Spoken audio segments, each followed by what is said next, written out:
ফাঁসিকে মৃত্যুদণ্ড কার্যকরের একমাত্র পদ্ধতি হিসেবে ব্যবহারের বিরুদ্ধে সাংবিধানিক চ্যালেঞ্জ।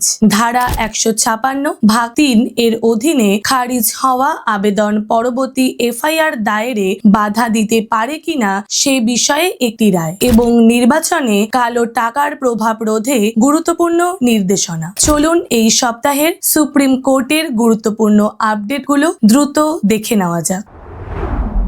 প্রথমত ১৭ই আগস্ট ২০২৬ তারিখে স্টেট অফ কর্ণাটকা ও অন্যান্য বনাম প্রতীক পরশুরামপুরিয়া মামলায় সুপ্রিম কোর্ট নির্বাচনের সময় অর্থ ও প্রলোভনের ব্যবহার রোধে গুরুত্বপূর্ণ নির্দেশনা জারি করেছে। আদালত নির্দেশ দিয়েছে যে নির্বাচন সম্পর্কিত সন্দেহজনক নগদ টাকা বা সম্পদ জব্দের ঘটনা ২৪ ঘন্টার মধ্যে কারণ সহ জানাতে হবে। নির্বাচন সম্পর্কিত এফআইআর এর তদন্ত সাধারণত ১ বছরের মধ্যে শেষ করতে হবে এবং নির্বাচন কমিশনকে ওই মাসিক ভিত্তিতে অবস্থা সংক্রান্ত প্রতিবেদন জমা দিতে হবে।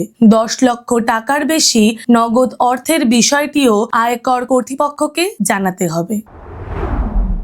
১৮ই আগস্ট ২০২৬ তারিখে ঋষি মালহোত্রা ও অন্যান্য বনাম ইউনিয়ন অফ ইন্ডিয়া মামলায় সুপ্রিম কোর্ট ১৯৭৩ সালের ফৌজদারি কার্যবিধি এবং ২০২৩ সালের বিএনএসএস এর অধীনে মৃত্যুদণ্ড কার্যকরের পদ্ধতি হিসেবে ফাঁসিকে চ্যালেঞ্জ করা একটি আবেদন খারিজ করে দিয়েছে। ফাঁসিকে সমর্থনকারী পূর্ববর্তী সিদ্ধান্তগুলির ওপর নির্ভর করে আদালত বিষয়টি পুনর্বিবেচনার জন্য পর্যাপ্ত বৈজ্ঞানিক বা গবেষণালব্ধ প্রমাণ খুঁজে পায়নি। তবে আদালত স্পষ্ট করে দিয়েছে যে যদি জোরালো নতুন প্রমাণ সামনে আসে তাহলে ভবিষ্যতে বিষয়টি পুনর্বিবেচনা করা সম্ভব হবে।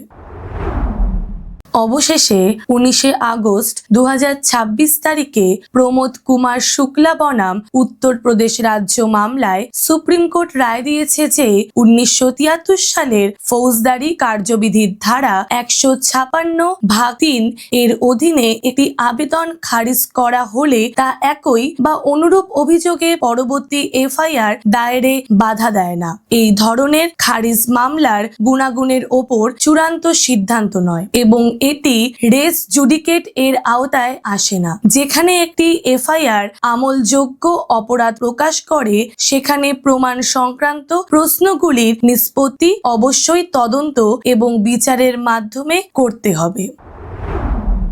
এই সপ্তাহের বিচার বিভাগীয় আপডেট এই পর্যন্তই। আরও অন্তর্দৃষ্টিপূর্ণ আইনি আপডেটের জন্য ল টাইমসের সাথে থাকুন। ধন্যবাদ।